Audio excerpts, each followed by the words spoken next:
ನಾನಿವತ್ತು corn flex snacks ಅಥವಾ ಗರಿಗರಿಯಾದ ಅವಲಕ್ಕಿನ ಯಾವ ಥರ ಮಾಡೋದು ಅಂತ ನೋಡೋಣ. Welcome to R P Sil family. ಎಣ್ಣೆನ ಮೊದಲೇ ಕಾಯೋದಕ್ಕಿಟ್ಟಿದ್ದೆ. ಒಂದು 15-20 ಗೋಡಂಬಿ ನೋಡಿ ಈ ಥರ ಕ್ರಿಸ್ಪಿಯಾಗಿ ಕರ್ಕೊಂಡಿದ್ದೀನಿ. ಇದಾದಮೇಲೆ 1 ಬಟ್ಲಷ್ಟು ಕಾರ್ನ್ ಫ್ಲೋರ್ನ ಹಾಕಿ ಫ್ರೈ ಮಾಡ್ಕೊತಾ ಇದ್ದೀನಿ.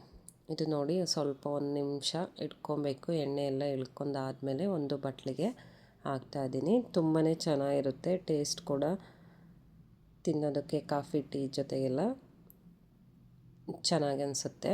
ಈವ್ನಿಂಗ್ ಸ್ನ್ಯಾಕ್ಸ್ಗೆ ಒಂದು ಅರ್ಧ ಬಟ್ಲಷ್ಟು ಶೇಂಗಾ ಬೀಜನ ಹಾಕಿ ಫ್ರೈ ಮಾಡ್ಕೊತಾ ಇದ್ದೀನಿ.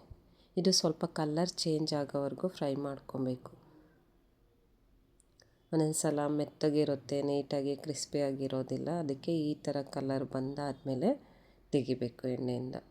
ಇದನ್ನು ಒಂದು ಬಟ್ಲಿಗೆ ಹಾಕಿ ಇಟ್ಕೊತಾ ಇದ್ದೀನಿ. ಇದಾದಮೇಲೆ ಒಂದು 10-15 ಬೆಳ್ಳುಳ್ಳಿ ಎಸ್ಲು ಜಜ್ಜಿಬಿಟ್ಟು ಹಾಕಿದ್ದೀನಿ.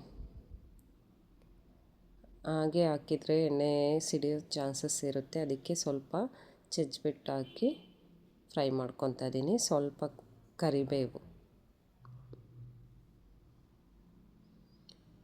ಇದು ಕೂಡ ಕ್ರಿಸ್ಪಿಯಾಗಿ ಫ್ರೈ ಮಾಡ್ಕೊಬೇಕು.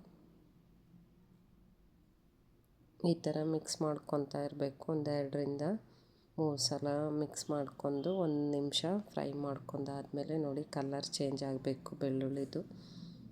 ಲಾಸ್ಟಲ್ಲಿ ಕರಿಬೇವು ಹಾಕ್ಕೊಬೇಕು ತೆಗೆಯುವಾಗ.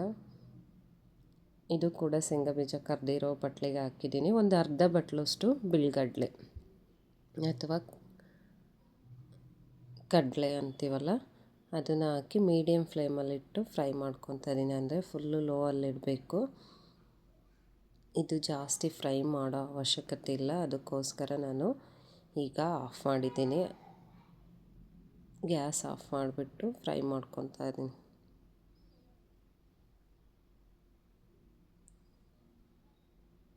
ಇದನ್ನು ಈಗ ತೆಗಿತಾ ಇದ್ದೀನಿ. ಇದಕ್ಕೀಗ ಒಂದು ಬಟ್ಲಿಗೆ ಮಿಕ್ಸ್ ಮಾಡ್ಕೊತಾ ಇದ್ದೀನಿ. ಗೋಡಂಬಿ, ಶೇಂಗಾ ಬೀಜ, ಬೆಳ್ಳುಳ್ಳಿ, ಕರಿಬೇವು, ಬಿಳ್ಗಡಲೆ. ಇದಕ್ಕೆ ಒಂದು 1/4 ಟೇಬಲ್ ಸ್ಪೂನ್ಗಿನ ಜಾಸ್ತಿ ಸ್ವಲ್ಪ ಸಣ್ಣ ಉಪ್ಪು, ಒಂದು ಅರ್ಧ ಟೇಬಲ್ ಸ್ಪೂನ್ಗಿನ ಜಾಸ್ತಿ ಖಾರದ ಪುಡಿ. ನಾವೀಗ ಖಾರ ಹಚ್ಚಿದ ಮಂಡಕ್ಕಿ ಆಗಿರ್ಬೋದು, ಈ ಥರ ಅವಲಕ್ಕಿ ಮಾಡ್ತೀವಲ್ಲ ಅದೇ ಥರನೇ ಎಷ್ಟು ಬೇಕೋ ಅಷ್ಟು ನೋಡಿ ಮಾಡ್ಕೊಬೇಕು. ಇದು ಈವ್ನಿಂಗ್ ಸ್ನ್ಯಾಕ್ಸ್ಗೆ ತುಂಬಾ ಚೆನ್ನಾಗಿರುತ್ತೆ. ಕಾಫಿ ಟೀಗೆ ಮಕ್ಕಳಿಗೆಲ್ಲ ಕೊಡ್ಬೋದು. ಸ್ಕೂಲಿಂದ ಬಂದಾದಮೇಲೆ ಈ ಥರ ಸ್ನ್ಯಾಕ್ಸ್ ಆಗಿ ಮಾಡಿಕೊಟ್ರೆ ಮಕ್ಕಳು ಕೂಡ ಖುಷಿಯಾಗಿ ತಿಂತಾರೆ. ನೋಡಿ ಬೇಗನೆ ರೆಡಿ ಆಗುತ್ತೆ. ತುಂಬಾ ಚೆನ್ನಾಗಿರುತ್ತೆ ಟೇಸ್ಟು. ಒಂದು ಸಲ ಟ್ರೈ ಮಾಡಿ ನೋಡಿ. ಇಷ್ಟ ಆದರೆ ಒಂದು ಲೈಕ್ ಮಾಡಿ, ಕಮೆಂಟ್ ಮಾಡಿ, ಶೇರ್ ಮಾಡಿ, ಸಬ್ಸ್ಕ್ರೈಬ್ ಆಗಿ. Thank you for watching.